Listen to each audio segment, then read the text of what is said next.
why do Neal Brown coach teams have 3 or 4 games, it seems like every season, where they just show up flat? And it seems like a lot of those performances are when the Mountaineers are on the road. I mean, we know the Mountaineers have a brutal road schedule, having to travel so far, but I don't think that's a good enough excuse for it to be a consistent problem in year 4. They played so uninspired. They looked unprepared compared to Texas Tech. We saw the same thing against Texas earlier this year. And even going back to last year, we saw the same thing against Baylor and K-State when we played them on the road. So in year 4 of the Neal Brown era, why do you think this is happening so regularly?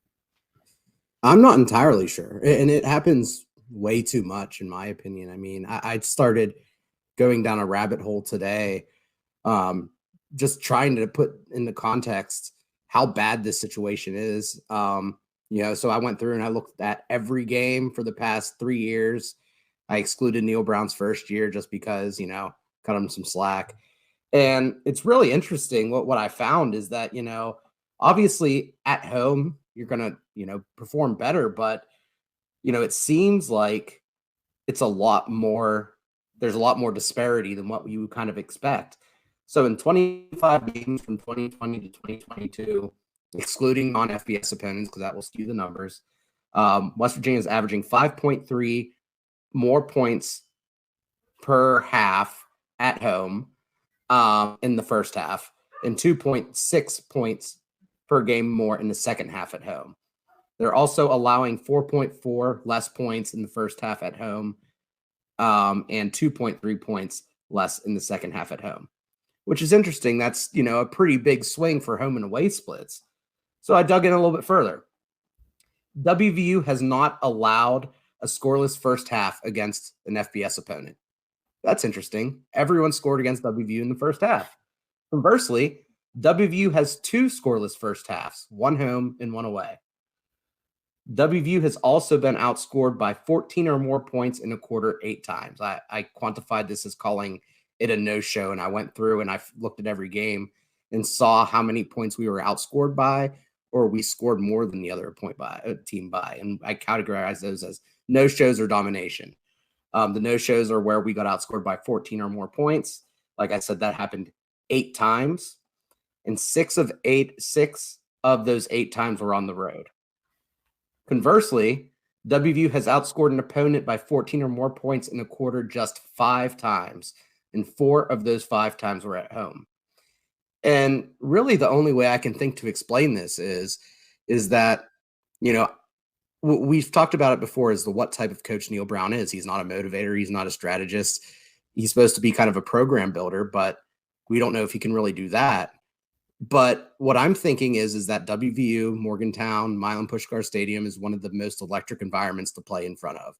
And I feel like that's the motivating factor for players, is that they're playing for the fans because the fans are showing up and the fans are being loud and they're really rooting for them. Because we've seen Neal Brown. He's even keel. He doesn't really kind of get you going. He hasn't had a Bill Stewart moment. And that's really the only argument I can think of, is that Neal Brown goes in, puts his game plan in. And the difference is that the WVU fans, with their energy and their love for the team, have really kind of pushed the momentum behind this team for them to play harder whenever they're in front of their own fans, as opposed to on the road. Yeah, I mean, maybe that's it. I mean, honestly, I just can't explain it either. To me, it's just a sign of not having your players ready. And I know people online want to say it's not Neal Brown's fault that the wide receivers can't catch. It's not his fault that the cornerbacks can't cover, that the O-line false starts in very critical situations. I mean, what is Brown responsible for then, if those aren't on him? This is his football team. The receivers have had drop problems for 4 years now. The offensive line has had false start issues in critical situations for 4 years now. The team just shows up unprepared several times a year for 4 years now. So to me, I mean, this is just 100% the responsibility of the head coach.